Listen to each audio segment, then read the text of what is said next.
थप्पड़ पर सियासी रण से अब केंद्रीय मंत्री नारायण राणे बयान पर मचा बवाल थमने का नाम नहीं ले रहा है। नारायण राणे को गिरफ्तारी के कुछ घंटों के बाद ही महाड मजिस्ट्रेट कोर्ट से जमानत मिल गई है।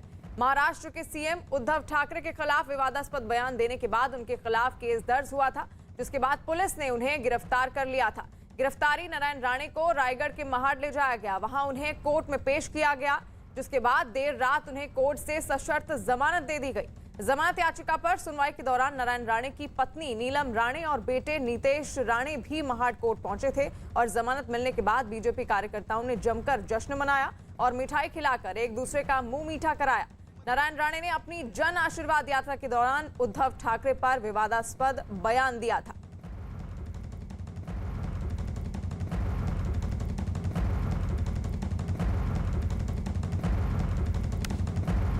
राणे साहब को जमानत पे छोड़ने का आदेश न्यायालय ने दिया है। उसी वक्त जमानत देते हुए न्यायालय ने इस महीने की 31 तारीख यानी मंडे और नेक्स्ट मंथ की 13 तारीख को पुलिस स्टेशन यानी एसपी ऑफिस में एलसीबी ऑफिस में हाजिरी लगाने का आदेश दिया है। उसी के साथ भविष्य में ऐसी घटना न हो ऐसी भी कंडीशन न्यायालय ने डाली है और अगर राणे साहब का वॉइस सैंपल लेना है तो 7 दिन की नोटिस पुलिस को देनी पड़ेगी। उसके बाद राणे साहब का वॉइस सैंपल अगर पुलिस को चाहिए तो वो पुलिस ले सकती है। जमानत मिलने के बाद नारायण राणे ने एक ट्वीट किया। उन्होंने लिखा, सत्यमेव जयते।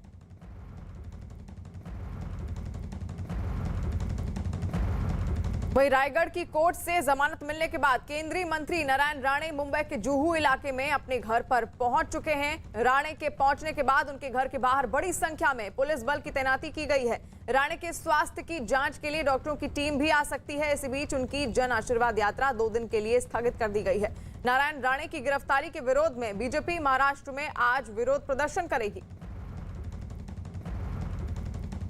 रायगढ़ की कोर्ट से जमानत मिलने के बाद केंद्रीय मंत्री नारायण राणे इस वक्त मुंबई के अपने जुहू इलाके में स्थित घर पर पहुंच चुके हैं। तड़के सुबह करीब 5 बजे के आसपास जो इमारत है इसमें उसी घर में जो है इस वक्त नारायण राणे जो है वो आराम कर रहे हैं। नारायण राणे के यहाँ पहुंचने के बाद शिवसेना के कार्यकर्ता फिर से कोई हंगामा ना खड़ा करें, इसके लिए बाकायदा पुलिस की तैनाती यहाँ पर की गई है। सुरक्षा व्यवस्था को बढ़ाया गया है। मुंबई पुलिस के जवान और इसके अलावा SRPF जो रिजर्व पुलिस है उसके जवानों की यहाँ पर तैनाती की गई है।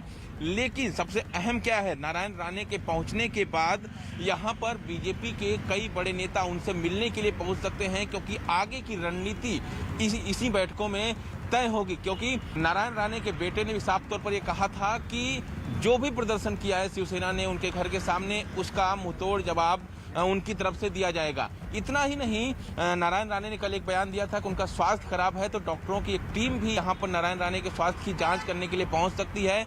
लेकिन सबसे अहम चीज यह है कि मुंबई हाईकोर्ट में जो मामले हैं, उनके खिलाफ जो दर्ज मामले हैं, उसको निपटाने के लिए यहाँ पर नारायण राणे पहुंचे हैं ताकि अदालत से उन्हें राहत मिले और फिर से जो 2 दिनों के लिए उनकी जन आशीर्वाद यात्रा कैंसिल की गई है वो शुरू कर सके। और दिवाकर और अमित पांडे हमारे साथ जुड़ गए हैं। शुरुआत करते हुए दिवाकर, आपके साथ वहां पर नारायण राणे के घर के पास इस वक्त इस तरह का माहौल देखने को मिल रहा है, क्योंकि कल ही हमने तस्वीर देखी थी, वहां पर हलचल तेज हो गई थी, हंगामा हुआ, लेकिन आज वहां पर क्या स्थिति है, क्योंकि अब वो अपने घर भी लौट आए हैं। शिवानी, देखिए मैं सबसे पहले आपको एक ताजा अपडेट दे देता हूं। नारायण राणे के वकीलों की एक टीम उनसे मिलकर इसी घर में जहां नारायण राणे इस वक्त मौजूद हैं, उनसे मिलकर यहां से निकली है और उस टीम का साफ तौर पर यह कहना है कि जो भी उनके खिलाफ FIR दर्ज हुई है उसको खारिज करवाने के लिए वो मुंबई हाईकोर्ट का रुख करेंगे। यानी जो नारायण राणे ने कल कहा था कि उनके खिलाफ जो मामले हैं उसको पहले वो निपटाएंगे, उसके बाद अपनी जन आशीर्वाद यात्रा जो है फिर से शुरू करेंगे वो 2 दिनों के बाद। इसी को देखते हुए वकीलों की टीम यहाँ से निकल चुकी है। लेकिन नारायण राणे इस घर में मौजूद हैं, इसलिए जो है पुलिस की सुरक्षा व्यवस्था जो है वो काफी कड़ी रखी गई है, क्योंकि कल जिस तरह का हंगामा यहाँ पर शिवानी देखने को मिला था, दोनों पार्टियों के कार्यकर्ता, चाहे नारायण राणे की समर्थक हो या फिर शिवसेना के कार्यकर्ता, उन्होंने आपस में जबरदस्त बवाल किया था, जबरदस्त मारपीट की थी और उसके बाद से सुरक्षा व्यवस्था बढ़ाई गई है। लेकिन सबसे अहम आज क्या होगा, क्योंकि आज जो है जिस तरह की पुलिस की तैनाती है यहाँ पर, कल जैसी स्थिति यहाँ पर नहीं है। पूरा जो हिस्सा है वो क्लियर है, लेकिन फिर से शिवसेना के कार्यकर्ता नारायण राणे के पहुंचने के बाद बवाल कर सकते हैं, ऐसे इनपुट मुंबई पुलिस को मिले हैं और इसी को देखते हुए यहां पर तैनाती की गई है। लेकिन सबसे अहम बीजेपी के नेताओं का पहुंचना, जो जानकारी मिल रही है कि थोड़ी देर बाद यहां के बीजेपी कई बड़े नेता नारायण राणे से मिलने के लिए पहुंच सकते हैं। ये बैठक इसलिए भी अहम होगी क्योंकि आगे की रणनीति, क्योंकि नारायण राणे ने साफ तौर पर कहा था कि शिवसेना ने जो भी प्रदर्शन किया, उनके घर के सामने जो प्रदर्शन किया, उसका मुंहतोड़ जवाब दिया जाएगा। बीजेपी पूरी प्लानिंग कर रही है कि शिवसेना को किस तरह से जवाब देना है। ये प्लानिंग यहां तय होगी, उसके बाद आगे की रणनीति क्या होगी ये बीजेपी उसका खुलासा करेगी। लेकिन सबसे अहम बात ये कि जब से नारायण राणे यहां पहुंचे हैं, फिलहाल मीडिया से दूरी बनाए हुए हैं, लेकिन जो जानकारी मिल रही है कि थोड़ी देर बाद यहां पर बीजेपी के बड़े नेताओं के आने जाने का सिलसिला शुरू होगा और उसके बाद फिर मेडिकल टीम, जो डॉक्टरों की एक टीम है, उनके स्वास्थ्य की जांच करने के लिए पहुंच सकती है। लेकिन सबसे अहम बात यही कि जो भी एफआईआर कल नारायण राणे के खिलाफ महाराष्ट्र के अलग अलग हिस्सों में दर्ज हुई है, उसको खारिज कराने के लिए बाकायदा वकीलों की टीम यहां से निकल चुकी है। हाई कोर्ट में पिटीशन की जाएगी और उसके बाद फिर जो है उन मामलों को रद्द करने की मांग नारायण राणे के वकीलों की तरफ से की जाएगी। बिल्कुल, यानी कि वहां पर अब सिलसिला शुरू हो गया है और बीजेपी के तमाम नेता वहां पर पहुंचने लगे हैं। वहीं राणे से मिलने के लिए बीजेपी के बड़े नेता आज पहुंच सकते हैं और आगे की रणनीति तय हो सकती है। बीजेपी नेता राम कदम ने जमानत मिलने पर क्या कहा है, सुनिए जरा। केंद्रीय मंत्री नारायण राणे जी को कल देर रात न्यायपालिका ने जमानत दी। महाराष्ट्र सरकार का अहंकार, उन्होंने बदले के भाव से जो कार्रवाई की थी, उसे एक बहुत बड़ा तमाचा न्यायपालिका ने दिया। और यह पहली बार नहीं हुआ, इसके पूर्व भी कई सारे मामलों में जहां पर महाराष्ट्र की सरकार ने राजगद्दी का गलत उपयोग करते हुए कई लोगों पर बदले के भाव से कार्रवाई की। इसी बीच बड़ी खबर आ रही है नारायण राणे से जुड़ी हुई। नासिक पुलिस ने केंद्रीय मंत्री नारायण राणे को नोटिस भेजकर 2 सितंबर को पुलिस स्टेशन में पेश होने को कहा है। नासिक में दर्ज एफआईआर मामले में ये नोटिस भेजा गया है। विवादास्पद बयान मामले में राणे के खिलाफ महाराष्ट्र के अलग अलग शहरों में 4 एफआईआर दर्ज की गई हैं। यानी कि अभी भी मुश्किलें कम होने का नाम नहीं ले रही हैं नारायण राणे की। हालांकि उनको आपको बता दें कि जमानत दे दी गई है, लेकिन उसके बाद भी अब यहां पर 2 सितंबर को नोटिस भेजकर पुलिस स्टेशन में पेश होने को कहा गया है। अभिषेक पांडे भी हमारे साथ जुड़ गए हैं। अभिषेक, देखिए, अब पुलिस स्टेशन में हाजिर होने के लिए कहा गया है, 2 सितंबर तक का वक्त दिया गया है, लेकिन क्या नारायण राणे वहां जाएंगे, ये बड़ा सवाल है। देखिए, आज सब कुछ डिपेंड करता है हाई कोर्ट की उस हियरिंग पर जो आज नारायण राणे के वकील वहां पर मूवमेंट कर रहे हैं। उसमें 3 महत्वपूर्ण बातें जो होने वाली हैं वो मैं आपको बता दूं। नारायण राणे और की तरफ से ये तय किया गया है कि सभी जो अलग अलग पुलिस स्टेशंस में एफआईआर हैं, चाहे वो महाड़ की एफआईआर हो या नासिक की एफआईआर हो, पुणे की एफआईआर हो या अन्य कई जगहों पर जहां पर भी एफआईआर रजिस्टर हुई है, सारी एफआईआर को क्लब करके एक पुलिस स्टेशन को दिया जाए और एक जगह उस एफआईआर को ट्रांसफर कर दिया जाए। इसको लेकर के हाईकोर्ट में कहा जाएगा और वो पुलिस स्टेशन नारायण राणे की तरफ से महाड़ पुलिस स्टेशन रखा जाएगा, क्योंकि महाड़ में ही वो इंसिडेंट हुआ है जो विवादित बयान गया। तो कानूनन होता ये है कि जहां पर एफआईआर, जहां पर कोई इंसिडेंट होता है उसी पुलिस स्टेशन की हद में वो एफआईआर आता है। तो ऐसे में आज हाईकोर्ट से अपील की जाएगी कि सारी जगहों का एफआईआर ट्रांसफर करके वो महाड़ पुलिस स्टेशन को ट्रांसफर कर दिया जाए। इसको लेकर के वहां पर कोर्ट में जिरा होगी। अब हाईकोर्ट डिसाइड करेगा कि क्या करना है। दूसरी महत्वपूर्ण चीज जो होने वाली है वो ये होने वाली है कि जो कल जमानत अर्जी मंजूर हुई है नारायण राणे की, उसी की तर्ज पर दूसरी जगहों पर जहां जहां पर भी एफआईआर हुए हैं उन सारी जगहों के से एक जमानत लेने की कोशिश होगी और उसको वही तर्क दिया जाएगा जो महाड़ कोर्ट के सामने रखा गया था और जिसमें उनको स्वास्थ्य का हवाला दिया गया था, तमाम सारी बातें बताई गई थी, जिसके बाद सशर्त जमानत मंजूर कर दी गई थी महाड़ हाई कोर्ट के जरिए। लेकिन नारायण राणे ने 2 दिन की जो यात्रा फिलहाल स्थगित की है, उस दौरान उनकी कोशिश यह है कि जो कानूनी दांवपेच है उसको खत्म कर दिया जाए, नहीं तो यात्रा के दौरान फिर कोई पुलिस पहुंचेगी और हंगामा खड़ा करेगी। तो इसलिए उन्होंने 2 दिन के लिए स्थगित कर दी है। लेकिन बीजेपी की कोशिश ये है कि इस हंगामे के बाद जिस तरीके से शिवसेना के लोगों ने किया है उसका मुंहतोड़ जवाब देने के लिए बीजेपी निश्चित तौर पर एक नए तरीके की रणनीति के साथ सामने आएगी और इसको आने वाले समय में और ह्यूज तरीके से 2 दिन की यात्रा को और ज्यादा सक्सेसफुल कैसे की जाए उस जी पर अभिषेक, ज्यादा से बिल्कुल, ज्यादा यानी कि बीजेपी जुबानी का जंग अब यहाँ पर तेज हो गई है और बीजेपी अपनी यात्रा को आगे बढ़ाने के लिए अलग रणनीति भी अपना सकती है। वहीं महाराष्ट्र में कल पूरे दिन जुबानी थप्पड़ की गूंज सुनाई पड़ी। मुख्यमंत्री पर दिए विवादास्पद बयान पर उबल रहे शिवसेना के कार्यकर्ता कल सुबह से ही सड़कों पर उतर आए। शिवसेना के कार्यकर्ताओं ने बीजेपी दफ्तर पर अपना गुस्सा उतारा। शिवसेना के कार्यकर्ताओं से नारायण राणे का विवादास्पद बयान बर्दाश्त नहीं हुआ और केंद्रीय मंत्री नारायण राणे के बयान के विरोध में शिवसेना ने महाराष्ट्र के अलग अलग शहरों में कल विरोध प्रदर्शन किया। और मुंबई और कोल्हापुर की 2 तस्वीरें हैं, आप देख सकते हैं। ये कल की तस्वीरें हैं जब विवादास्पद बयान को लेकर शिवसेना के कार्यकर्ताओं ने नारायण राणे के घर के बाहर ये प्रदर्शन किया था, हंगामा खड़ा किया, जिस दौरान नारायण राणे के समर्थक भी वहां पर पहुंच गए और पुलिस को पूरा नियंत्रण करने के लिए वहां लाठीचार्ज तक करना पड़ा। एक दूसरे पर हमलावर हो गए थे दोनों खेमे के कार्यकर्ता। शिवसेना नारायण राणे के खिलाफ आक्रामक तेवर अपनाया तो बीजेपी राणे के साथ खड़ी दिखी। बीजेपी ने साफ कर दिया है कि पार्टी विवादास्पद बयान के साथ नहीं है, लेकिन नारायण राणे के साथ है। चलाने का प्रयास सरकार की ओर से किया जा रहा है। मैं स्पष्ट रूप से कहता हूं कि भारतीय जनता पार्टी वक्तव्य का समर्थन नहीं करेगी, पर व्यक्ति का समर्थन पूरे तरीके से करेगी। भारतीय जनता पार्टी नारायण राव जी राणे इनके पीछे पूरी ताकत से खड़ी रहेगी। कुछ शब्द नारायण राणे जी ने जरूर ऐसे प्रयोग किए होंगे जो मुझे लगता है जिन शब्दों से बचा जा सकता था, किंतु क्या ये टॉलरेंस है? क्या यही कानून है? महाराष्ट्र के कुछ मंत्री बता रहे हैं कानून सर्वोपरि है। भारतीय जनता पार्टी के दफ्तरों के ऊपर पत्थरबाजी करना, लोगों के जान को जोखिम में डालना, क्या ये कानून है? इस प्रकार से एक मंत्री पर 30-30, 40-40 एफआईआर कर देना, क्या ये कानून है? उनकी धज्जियां उड़ाते हुए जन आशीर्वाद यात्रा को जिस प्रकार से सहयोग और स्नेह जनता का मिल रहा था, आज उसके विरोध में हर प्रोटोकॉल को चुनौती देते हुए एक यूनियन मिनिस्टर के खिलाफ कानून का उल्लंघन करते हमने एक सरकार को प्रदेश में देखा। हम लोकतंत्र की ये लड़ाई लोकतांत्रिक ढंग से लड़ेंगे। अब आपको दिखाते हैं कि इस पूरे विवाद की वजह क्या है। नारायण राणे के इस बयान को लेकर महाराष्ट्र में 4 अलग अलग जगहों पर एफआईआर दर्ज हुई। आइए अब आपको सुनाते हैं कि केंद्रीय मंत्री नारायण राणे के किस बयान पर घमासान मचा हुआ है। व्यावसायिक आज त्रस्त आहे, परत 10 वर्षात उघडमान करू शकणार नाही ही हा माणसामुळे सारखा घाबरून।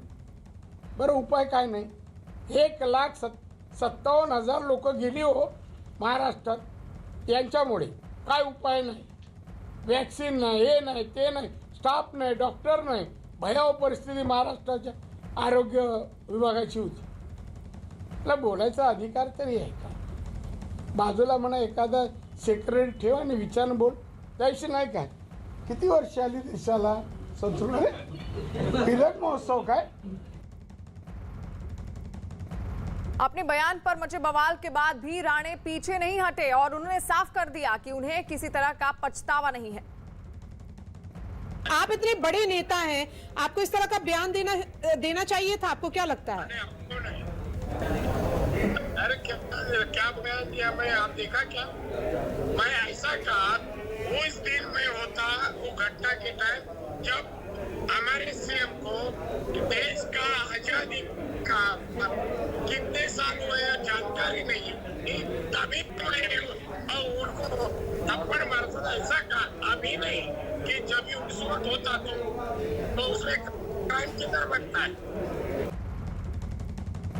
पंजाब कांग्रेस से जुड़ी एक बड़ी खबर आ रही है। न्यूज 18 के चमन पलानिया की खबर है कि नवजोत सिंह सिद्धू के सलाहकारों के बयान पर मचे घमासान के बीच मुख्यमंत्री कैप्टन अमरिंदर सिंह के दफ्तर की ओर से एक प्रेस नोट जारी किया गया है, जिसमें सिद्धू के सलाहकारों पर कार्रवाई की मांग की गई है और कांग्रेस आला कमान से गुजारिश की गई है कि वो सिद्धू को अपने सलाहकारों से अलग होने के लिए कहें। कैप्टन की ओर से वार हुआ तो सिद्धू के सलाहकार मालविंदर सिंह माली ने भी सोशल मीडिया के जरिए पलटवार किया और पाकिस्तानी नागरिक अरूसा आलम और कैप्टन अमरिंदर सिंह की एक पुरानी तस्वीर शेयर कर दी और लिखा कि कैप्टन के उन पर किए गए हमले की वजह से मजबूरन उन्हें ये फोटो शेयर करनी पड़ रही है। तो आपको बता दें कि नवजोत सिंह सिद्धू के सलाहकारों के बयान पर यह घमासान पूरा मचा हुआ है, जिसको लेकर अब कांग्रेस, पंजाब कांग्रेस में और तनातनी बढ़ती जा रही है, जहां पर अब कैप्टन अमरिंदर सिंह की तरफ से एक प्रेस नोट भी जारी किया गया है और सिद्धू को अपने सलाहकारों से अलग करने की मांग की गई है और साथ ही साथ ये भी मांग की गई है कि सिद्धू के इन दोनों सलाहकारों पर उचित कार्रवाई भी की जाए। अब सवाल यह है कि इसमें पार्टी आलाकमान का क्या फैसला होता है।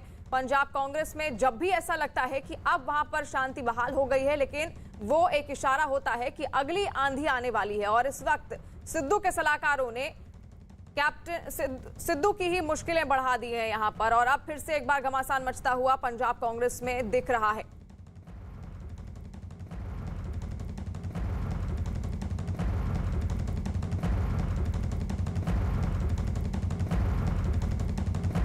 और अरुण सिंह दिल्ली से लाइव हमारे साथ जुड़ गए हैं, दीपांकर भट्ट भी देहरादून से हमारे साथ लाइव जुड़ गए हैं। शुरुआत करते हुए अरुण सिंह आपसे, अब देखिए यहाँ पर लगातार हलचल मचती जा रही है। जब भी ऐसा लगता है कि पंजाब में सब कुछ ठीक होने वाला है, वो एक नई आंधी की संकेत होता है। देखिए ऐसा इसलिए होता है क्योंकि आलाकमान ने जब सिद्धू को प्रदेश का अध्यक्ष बनाने का फैसला किया तो उस वक्त ये सोचा था कि अब बगावत थम जाएगी, लेकिन हुआ उसका उल्टा। उसकी वजह क्या है? उसकी वजह यह है कि नवजोत सिंह सिद्धू को कंट्रोल कर पाना बेहद मुश्किल है और यही बात लगातार कैप्टन का खेमा कह रहा था आलाकमान से कि अगर आप इनको बना देंगे, कैप्टन की और इनकी दोनों की एक दूसरे से पटती नहीं है, एक दूसरे के खिलाफ काम करेंगे, पार्टी को नुकसान होगा, 2022 में हार होगी। और वो आलाकमान का तर्क ये था कि जितने विधायकों से राहुल गांधी मिले थे, मंत्रियों से मिले थे, उनमें से ज्यादातर ने कहा था कि नवजोत सिंह सिद्धू को अध्यक्ष बना दीजिए और इसलिए आलाकमान ने उनको अध्यक्ष बना दिया। अब दिक्कत यह है कि नवजोत सिंह सिद्धू जो भी काम करते हैं वो मुख्यमंत्री से सलाह करके नहीं करते हैं या मुख्यमंत्री जो फैसले लेते हैं वो नवजोत सिंह सिद्धू से सलाह नहीं करते हैं। दोनों के बीच बातचीत रोज नहीं हो पाती, उसकी वजह से फैसलों को लेकर कंफ्यूजन होता है। जिन सलाहकारों को नियुक्ति की थी सिद्धू ने अपने लिए, वो सिद्धू को सलाह देने के बजाय पार्टी के लिए मुसीबत बन गए। नवजोत सिंह सिद्धू भी ये नहीं चाहते थे कि इंदिरा गांधी के एक कार्टून जो बहुत ही विवादास्पद था उसको पोस्ट किया जाए सोशल मीडिया पर। इसके अलावा उनके सलाहकारों ने अमरिंदर सिंह की निजी जिंदगी की कुछ तस्वीरें वो भी पोस्ट कर दी सोशल मीडिया पर। तो अगर आप देखेंगे तो सरकार और पार्टी दोनों में समन्वय एकदम नहीं है, दोनों दो ध्रुव की तरह काम कर रहे हैं और इसलिए ये जो मुश्किल थी जिसको थामने की कोशिश की गई थी नवजोत सिंह सिद्धू को अध्यक्ष बना के, वो घटने की बजाय और बढ़ रही है और लगातार बढ़ रही है। आलम अब ये है कि लोग जो पार्टी के उनके समर्थक हैं सिद्धू के या जो नाराज हैं कैप्टन अमरिंदर सिंह से, वो सब इकट्ठा होकर के बैठक करते हैं और बैठक के बाद मुख्यमंत्री को ही उनके पद से हटाने की मांग करने लगे। बिल्कुल, और यहाँ पर अब जिस तरह से यहाँ तनातनी बढ़ती जा रही है पंजाब कांग्रेस में, सवाल यह है कि किस तरह से अब इसको आलाकमान, पार्टी आलाकमान उसका फैसला करेगा। वहीं पंजाब कांग्रेस के प्रभारी हरीश रावत ने सिद्धू और कैप्टन के बीच किसी तरह का विवाद नहीं होने की बात कही है, लेकिन इन सब के बीच न्यूज 18 के दीपांकर भट्ट की खबर है कि पंजाब कांग्रेस के कुछ नाराज नेता हरीश रावत से मुलाकात करने देहरादून पहुंच सकते हैं, जो देहरादून के एक होटल में पंजाब के हालात पर हरीश रावत के साथ बैठक भी करेंगे। वैसे ही सर हरीश रावत जी मौजूद है। सर कुछ नेताओं की खबर है कि वो आपसे मिलने आ रहे हैं क्योंकि सिद्धू और अमरिंदर से डिस्प्यूट बढ़ता जा रहा है। नहीं, ऐसा नहीं है। सिद्धू और चीफ मिनिस्टर के बीच में कोई विवाद नहीं है। ये कुछ और फैक्टर्स इमर्ज किए हैं। एक तो सिद्धू साहब के एक एडवाइज़र पता नहीं क्या बयान उन्होंने दिया, सिद्धू तो कहते हैं डिस्टॉर्टेड है, लेकिन यदि बयान दिया है बड़ा ऑब्जेक्शनेबल है। तो एक तो उस बयान ने कुछ स्थिति खड़ी की है और कुछ हमारे शिकायतें मिल रही थी कि कुछ लोगों के खिलाफ तो विंडक्टिव एक्शन जैसे हो रहे हैं, तो मैंने उस पर अप्रसन्नता भी जाहिर की थी कि ऐसा नहीं होना चाहिए। मुझे भी पता चला कि कुछ लोग एक जगह बैठे विधायकगण बातचीत कर रहे हैं, तो मैंने उनको कुछ एडवाइस दी और यदि उन्होंने मानी हो मेरी एडवाइस तो वेल एंड गुड। और उनमें से कुछ लोगों ने मुझसे कहा कि वो मुझसे मिलना चाहते हैं। मैंने कहा वो किसी समय भी वेलकम है। हाईकमान का इसमें रोल, और क्योंकि हाईकमान को आप ही रिपोर्ट करेंगे तो हाईकमान को आप किस तरीके से देखते हैं? देखिए, ये सब जो डेवलपमेंट हैं मैं हाईकमान के सामने रखूँगा और देखते हैं उसमें क्या सॉल्यूशन हम निकाल पाते हैं। और इस वक्त की बड़ी खबर सामने आ रही है, जहां पर आपको बता दें कि अमरिंदर के खिलाफ बगावत अब तेज होती जा रही है, जहां 4 मंत्री 3 विधायक रावत से आज मुलाकात करेंगे देहरादून में। पंजाब के प्रभारी हैं हरीश रावत और उनसे ही आज ये मुलाकात होने वाली है। यानी कि कैप्टन अमरिंदर सिंह के खिलाफ अब ये बगावत पंजाब में तेज हो गई है, जिसको लेकर आज 4 मंत्री और 3 विधायक ऐसे हैं पंजाब कांग्रेस के, जो आज प्रभारी हरीश रावत से मिलेंगे, जो कि पंजाब के प्रभारी हैं। और लगातार जो घमासान है वो पंजाब कांग्रेस में थमने का नाम नहीं ले रहा है। इससे पहले भी हमने देखा, लेकिन जब से पंजाब कांग्रेस के अध्यक्ष बनाए गए हैं नवजोत सिंह सिद्धू, तब से ये घमासान और बढ़ गया है। और उनके सलाहकारों ने जो बयान दिया उसके बाद से कैप्टन अमरिंदर सिंह उनसे खासा नाराज दिख रहे थे, जिसको लेकर कैप्टन अमरिंदर सिंह ने इससे पहले एक प्रेस नोट भी जारी किया और सिद्धू के सलाहकारों के खिलाफ कार्रवाई की भी मांग की है। और अब ये खबर सामने आ रही है कि कई ऐसे मंत्री हैं जो आज हरीश रावत से देहरादून में मुलाकात करेंगे। दीपांकर भट्ट हमारे साथ लाइव जुड़ गए हैं देहरादून से। दीपांकर, इस मुलाकात को लेकर और क्या जानकारी है आपके पास? बिल्कुल, अब से कुछ देर के बाद माना जा रहा है कि यहाँ पर पंजाब के जो 4 मंत्री और 3 विधायक पहुंचेंगे और हरीश रावत इस वक्त अपने घर पर मौजूद है। हरीश रावत का एक उपवास का कार्यक्रम भी है जो उत्तराखंड की पॉलिटिक्स से जुड़ा हुआ है, 1 घंटे का उपवास है। और उसके बाद हरीश रावत जो यहाँ पर एक प्राइवेट होटल है वहां पर पहुंचेंगे, वहीं पर इन नेताओं की मुलाकात हरीश रावत के साथ होगी। हरीश रावत का यह कहना है कि दोनों के बीच ना तो मुख्यमंत्री और प्रदेश अध्यक्ष यानी सिद्धू और अमरिंदर सिंह के बीच कोई विवाद नहीं है, और जो विवाद अगर कुछ होगा भी तो उसे बातचीत से सुलझा लिया जाएगा। लेकिन सबसे बड़ी बात यही है कि जब नवजोत सिंह सिद्धू प्रदेश अध्यक्ष बने थे पंजाब में, तो ये माना गया था कि हरीश रावत का कहीं ना कहीं एक बड़ा सपोर्ट नवजोत सिंह सिद्धू को रहा। और अब सिद्धू के जो तेवर दिख रहे हैं, सिद्धू जिस तरीके से अपनी तलखियां दिखा रहे हैं, और उनका कहना है कि संगठन के किसी दूसरे व्यक्ति को सरकार में अब यहां पर मुख्यमंत्री का पद सौंपा जाए, अमरिंदर सिंह को गद्दी से हटाया जाए, तो ऐसे में हरीश रावत का रोल कितना अहम होता है और हरीश रावत किस तरीके से इस बात को सोनिया गांधी और राहुल गांधी के सामने प्रेजेंट करते हैं। यानी आज का दिन अब माना जा रहा है कि 11:30 से 12 बजे के बीच हरीश रावत उस होटल में पहुंचेंगे, नेताओं से मुलाकात करेंगे। मुलाकात कितनी देर चलेगी ये अभी कह पाना मुश्किल है, लेकिन हाँ ये जरूर है कि हरीश रावत का ये कहना है कि जो भी यहाँ पर डिस्कस होगा वो मैं हाईकमान को बताऊंगा। और हरीश रावत एक तरफ उत्तराखंड की पॉलिटिक्स में इस वक्त जूझ रहे हैं और यहाँ भी इलेक्शन है, और पंजाब के प्रभारी है वहां भी इलेक्शन है, तो दोनों फ्रंट पे से हरीश रावत के लिए बड़ी चुनौती है यहाँ पर।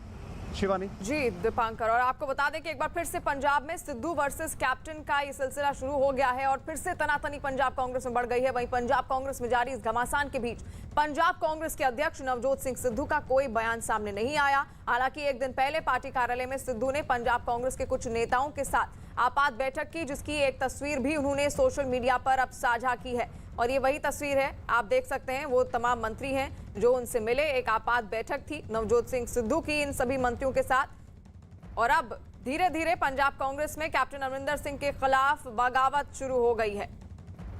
वहीं पंजाब कांग्रेस पर हुई आपात बैठक पर नवजोत सिंह सिद्धू ने ट्वीट भी किया। उन्होंने लिखा, त्रिपत बाजवा का फोन आया, जिसमें उन्होंने आपात बैठक बुलाने के लिए कहा। पीपीसीसी कार्यालय में दूसरे साथियों के साथ उनसे मुलाकात की, आलाकमान की स्थिति से अवगत भी कराएंगे। अरुण हमारे साथ लाइव जुड़ गए। अरुण, देखिए अब यहाँ हरीश रावत का ये जरूर कहना है कि सब कुछ पार्टी के अंदर ठीक है, लेकिन ये जो घमासान अब मच रहा है ये किस चीज के संकेत हैं? क्योंकि सिद्धू कुछ बोल नहीं रहे हैं और कैप्टन अमरिंदर सिंह के खिलाफ और जो मंत्री हैं वो अब हरीश रावत से मुलाकात भी करेंगे। देखिए, हरीश रावत बहुत ही सीजन्ड पॉलिटिशियन है, कांग्रेस के वरिष्ठ नेताओं में से एक हैं, इसलिए वो विवाद को हवा नहीं देना चाहते, सुलझाने की बात करना चाहते हैं और इसलिए कह रहे हैं सब कुछ ठीक है। लेकिन सब कुछ ठीक नहीं है, ये तय है। और उसकी वजह यह है कि नवजोत सिंह सिद्धू को जब अध्यक्ष बनाया गया तब से ही कैप्टन खेमा उनको स्वीकार करने को तैयार नहीं है और नवजोत सिंह सिद्धू कैप्टन के कंट्रोल में आने को तैयार नहीं है। ऐसे में अगर एक गाड़ी के 2 ड्राइवर होंगे तो उस गाड़ी का हश्र क्या होगा, वो किधर जाएगी, उसकी दिशा क्या होगी, इसका अंदाजा आप बखूबी लगा सकते हैं। जब दोनों के बीच बातचीत नहीं होती, एक संगठन का अध्यक्ष है, एक सरकार का मुखिया है, दोनों अपने अपने हिसाब से काम करेंगे तो टकराव होगा और उसी टकराव का नतीजा है। जब सिद्धू को अध्यक्ष बनाया गया तो कैप्टन का खेमा यही कह रहा था कि आज इनको प्रदेश अध्यक्ष बनाएंगे, कल ये कुछ विधायकों के साथ मुख्यमंत्री बदलने की मांग करेंगे और उसके बाद क्या करेंगे आप। और देखिए वही हो रहा है। ये जो जितने भी मंत्री या विधायक हैं, एक समय तो ऐसा था कि ये सब लोग नवजोत सिंह सिद्धू को अध्यक्ष बनाने के लिए लगे हुए थे। अध्यक्ष बनने के बाद अब ये कैप्टन को हटाने की बात कर रहे हैं, तो निश्चित रूप से आलाकमान के सामने, खासतौर से राहुल गांधी के सामने सबसे बड़ी मुश्किल है कि वो किस तरफ जाते हैं। सिद्धू की नियुक्ति उन्होंने की है, अगर सिद्धू को वो पीछे हटने को कहते हैं तो सिद्धू नाराज होंगे, अगर कैप्टन को वो पीछे हटने को कहते हैं जिसका कोई सवाल ही नहीं है, क्योंकि कैप्टन खेमा ये कहता है कि हम पहले ही बहुत कुछ एकोमोडेट कर चुके हैं, बहुत सारी बातें आलाकमान की मान चुके हैं। तो सवाल यह है कि 2022 में जो चुनाव होने होना है उसके पहले जिस तरह से सिर्फ फुटबॉल हो रही है कांग्रेस में, जिसके खत्म हो जाने की बात आलाकमान कर रहा था, वो दिन ब दिन बढ़ती जा रही है। तो कांग्रेस का भविष्य राज्य में क्या होगा? बिल्कुल, और कांग्रेस, पंजाब कांग्रेस का खासतौर पर यहाँ पर भविष्य जो है वो अंधेर में है। वहीं पंजाब कांग्रेस में जारी हलचल पर कांग्रेस नेता रवनीत सिंह बिट्टू ने क्या कहा, आइए आपको सुनाते हैं। ਕੋਈ ਉਹਦੇ ਬਾਰੇ ਮੈਂ ਥੋੜੀ ਜਵਾਬ ਦੇ ਸਕਦਾ, ਉਹ ਤਾਂ ਉਹੀ ਦੇਣਗੇ ਨਾ ਜਿਨ੍ਹਾਂ ਦੇ ਜੋ ਵੀ ਤੁਸੀਂ ਜਿਨ੍ਹਾਂ ਦਾ ਨਾਮ ਲੈ ਰਹੇ ਹੋ, ਉਹ ਤਾਂ ਉਹੀ ਦੇ ਸਕਦੇ ਆ ਜਵਾਬ। ਮੈਂ ਉਹ ਹਾਂ, ਮੈਂ ਜਦੋਂ ਕਦੇ ਪ੍ਰਧਾਨ ਜੀ ਦੀ ਗੱਲ ਕਰਨੀ ਹੋ ਉਹ ਜ਼ਰੂਰ ਮੈਂ ਕਰੂੰਗਾ, ਪਰ ਅੱਜ ਜਿਹੜੇ ਉਹਨਾਂ ਦੇ ਕੋਈ ਮੁਲਾਜ਼ਮਾਂ ਬਾਰੇ ਜਾਂ ਜਿਹੜੇ ਉਹਨਾਂ ਦੇ ਰੱਖੇ ਹੋਏ ਆ ਅੱਗੇ, ਉਹ ਮੇਰਾ ਮੈਂ ਸਮਝਦਾ ਫਰਜ਼ ਹੀ ਨਹੀਂ ਬਣਦਾ, ਉਹ ਆਪਣੇ ਆਪ ਜਵਾਬ ਦੇਣਗੇ। वहीं पंजाब कांग्रेस में जारी घमासान पर केंद्रीय मंत्री स्मृति ईरानी ने क्या कहा है वो भी आप सुनिए। भारत को तोड़ने की जो किवायद अथवा कोई भी टिप्पणी करते हैं वो भारतीय जनता पार्टी का कार्यकर्ता तो क्या, देश का कोई भी नागरिक स्वीकार नहीं करेगा। कांग्रेस के अंदर क्या घमासान चल रही है सत्ता के लिए, उस पर मुझे टिप्पणी करने की जरूरत नहीं है। लेकिन जो सत्ता के भूखे हैं वो ये ना भूलें कि उनकी भी एक संवैधानिक मर्यादा है। इस देश में कभी भी कोई भी व्यक्ति भारत के टुकड़े होने के लिए अपनी मंजूरी नहीं देगा। और अरुण सिंह लगातार हमारे साथ लाइव जुड़े हुए हैं। अरुण, देखिए 2022 में चुनाव भी होने वाले हैं और उससे पहले जो स्थिति पैदा हो गई है, भारी नुकसान झेलना पड़ सकता है यहाँ पर पंजाब कांग्रेस को। ये भी एक सवाल है कि कैसे सब कुछ समेटेंगे। देखिए, नुकसान झेलना पड़ेगा, ये अब तय होता नजर आ रहा है। कोशिश ये थी राहुल गांधी की, सोनिया गांधी की, कि बीच बचाव करके कोई बीच का रास्ता निकाल दिया जाए, सिद्धू जो चाहते थे वो हो जाए और उसके बाद दोनों एक साथ मिलकर एकजुट होकर के काम करें। लेकिन ये विवाद खत्म होने की बजाय और ज्यादा बढ़ता चला गया। उसकी वजह क्या? उसकी वजह यह है कि नवजोत सिंह सिद्धू ने जब प्रदेश अध्यक्ष का काम संभाला, उसके बाद जिन सलाहकारों को नियुक्त किया, उन्होंने सिद्धू को सलाह देने के बजाय ऐसी बातें कही सोशल मीडिया के जरिए, ऐसे बयान दिए जिनसे न सिर्फ सिद्धू की फजीयत हुई बल्कि पूरी कांग्रेस पार्टी और सरकार की फजीयत हुई। और उसको लेकर के विपक्षी दलों ने निशाना साधा। और जैसा कि आपने खुद कई लोगों के बयान दिखाए जो कांग्रेस की अंतर्कलह पर बयान दे रहे हैं, ये वजह थी कि आला कमान को एक बार बीच बचाव करने के लिए हरीश रावत को बोलना पड़ा।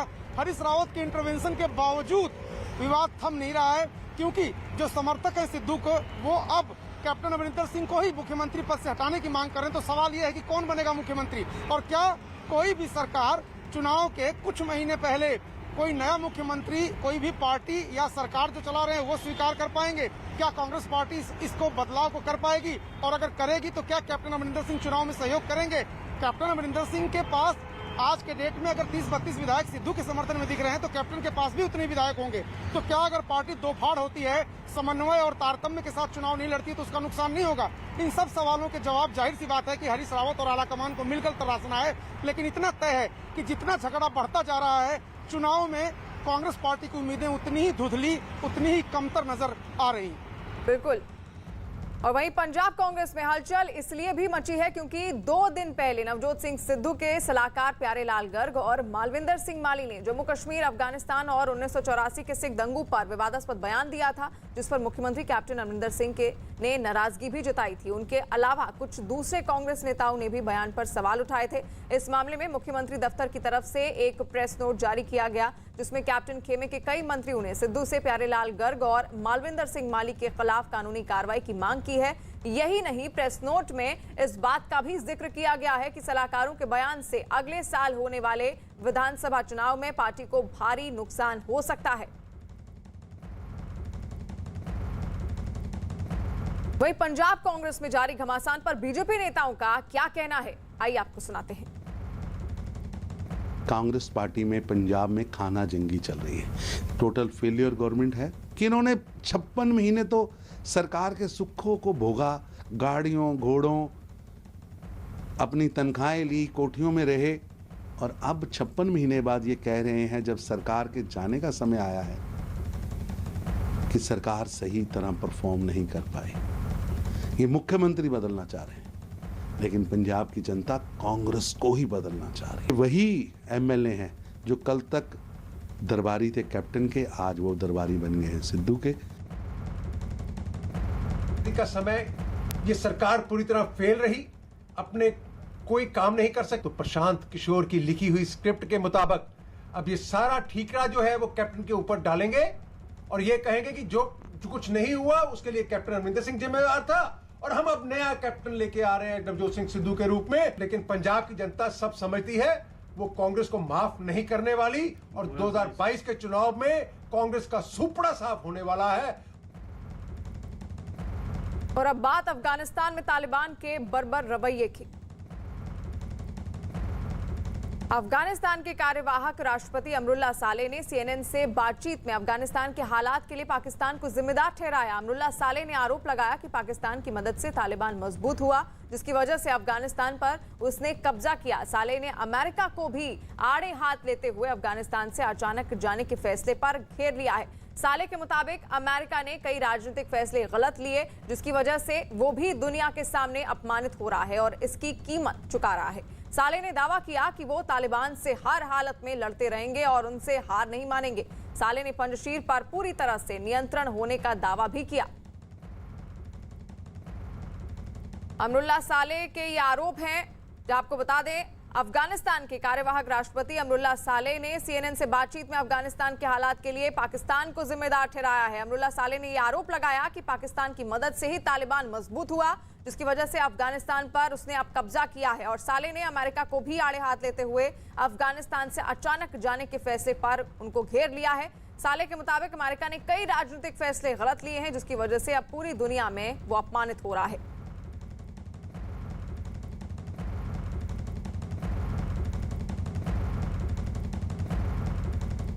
ये कार्यवाहक राष्ट्रपति हैं अमरुल्लाह सालेह, जिन्होंने अब कई तरह के आरोप लगाए हैं। पाकिस्तान पर खास तौर से आरोप लगाया है कि पाकिस्तान के समर्थन की वजह से ही तालिबान ने अफगानिस्तान पर कब्जा किया है। वहीं अमेरिका को भी उन्होंने आड़े हाथ लेते हुए उस पर भी कई तरह के आरोप लगाए।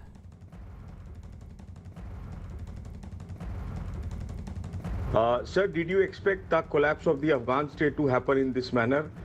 It did. And what is your impression of the manner in which Ashraf Ghani left? Well, I don't think this is the right time to reflect on that massive tragedy. Okay, sir. So, who do you blame for the Taliban takeover of Afghanistan and why? What do you think will be the... It's very clear. The Taliban were never under pressure in Pakistan. They used Pakistan as a support base. They were not having sanctuaries there. The whole of Pakistan was in the service of the Taliban. United States tried to incentivize the Pakistani cooperation to buy it. The more they paid, it more emboldened the Pakistanis to provide more services and more aid to the Taliban. So the issue of a nuclear state sponsoring terrorism and insurgency against our Western allies and the Afghan state was never addressed. The second reason is the Doha talks legitimized the Taliban. And the Taliban did not remain loyal to their words. They did not honor their commitments, and they fooled the whole international community. The purpose of the Doha office was to keep the international community divided, keep them hopeful for a peace process which did not exist, but they were investing on military conquest, and Pakistanis were backing them wholeheartedly, and it was an unwavered support. So that's reason 2. Reason 3, in the last 2 years, the Republic came under enormous pressure from our American allies. There came a time they blackmailed us. They said, if you either you release the prisoners or we will cut aid to you. We will decrease our military assistance to you. We will entirely cut it. And we said, are you sure these people do not end up back in the front lines? And their answer was no. Whereas they all ended up in the front lines. So it was not prisoner release. It was gifting the Taliban a division of highly radicalized fighters. And the fourth reason is there were people in our government who were not aware of the situation, who were taking everything for granted. and they were landed politicians. Anyway, again, it's not the right time to focus on that. Yeah. But we cannot confine it to these 4 reasons. There are numerous reasons which led to this tragedy. The bottom line is NATO is gone, U.S. military is gone, but the Afghan people are not gone, and the Afghan people cannot be evacuated. Kabul airport is tip of an iceberg. The country has sunk into a tragedy. Known terrorist groups have taken over Afghanistan.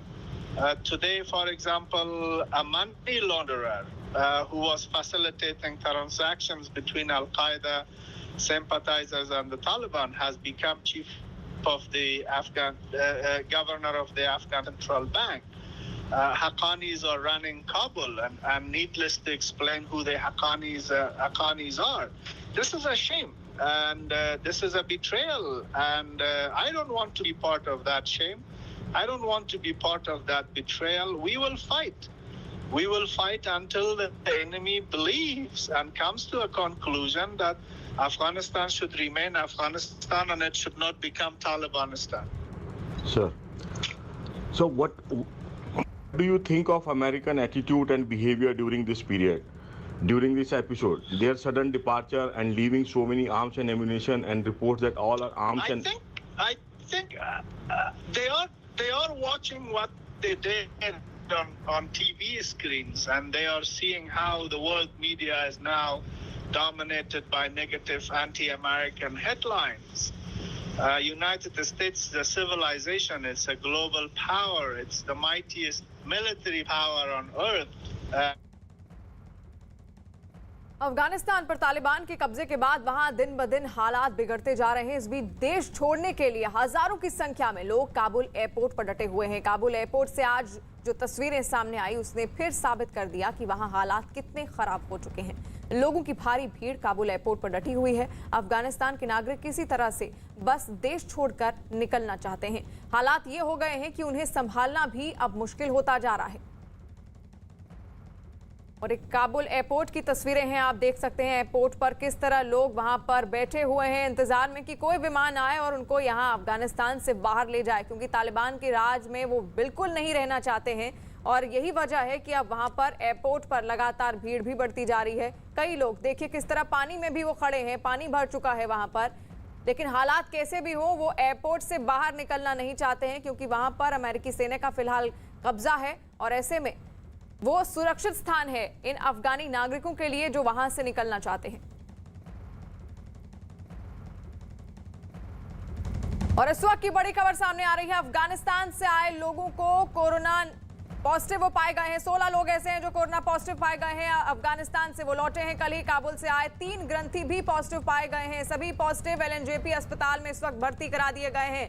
Hardeep Singh Puri भी कल उनके संपर्क में आए थे। आपको बता दें कि कल ही अफगानिस्तान से एयर इंडिया के विमान में 78 नागरिक वहां से अफगानिस्तान से वापस भारत लौटे थे और उसमें से कई कोरोना पॉजिटिव भी पाए गए हैं। अमित पांडे हमारे साथ जुड़ गए हैं। अमित, अब एक बड़ी चुनौती ये भी है क्योंकि लगातार वहां से जो लोग आ रहे हैं वो कोरोना पॉजिटिव भी पाए जा रहे हैं, तो किस तरह इनको आइसोलेट किया जा रहा है, क्या वो प्रक्रिया है जो निभाई जा रही है? स्वास्थ्य मंत्रालय के निर्देश के मुताबिक कोविड प्रोटोकॉल की जो पूरी प्रक्रिया है उसका पालन किया जा रहा है। जो यात्री लौट रहे हैं उनका पहले RT-PCR टेस्ट किया जा रहा है और उसके बाद एयरपोर्ट लाउंज के अंदर ही, एयरपोर्ट परिसर के अंदर ही उनको अलग जगह रखा जा रहा है, जिसके बाद उनकी रिपोर्ट का इंतजार किया जा रहा है। 3 से 4 घंटे का वक्त लगता है। उसके बाद इन यात्रियों को बाहर लाया जाता है और जिनकी रिपोर्ट पॉजिटिव होती है उनको अस्पताल शिफ्ट किया जाता है और जिनकी रिपोर्ट नेगेटिव होती है उनको एहतियात के तौर पर आइसोलेशन सेंटर ले जाया जाता है। ये प्रक्रिया अफगानिस्तान से लाए गए लोगों में अपनाई जा रही है। कल भी 78 यात्रियों और एयरक्राफ्ट के जो स्टाफ है, एयरलाइंस के जो स्टाफ है, उनको कुल मिला के 16 लोगों की रिपोर्ट पॉजिटिव आई थी। उनको तुरंत LNJP अस्पताल यानी कि कुल मिलाकर 16 लोग कोरोना पॉजिटिव पाए गए हैं और इनको निगरानी में अब रखा गया है। फिलहाल इन सभी को आइसोलेट कर दिया गया है और इनका इलाज जारी है।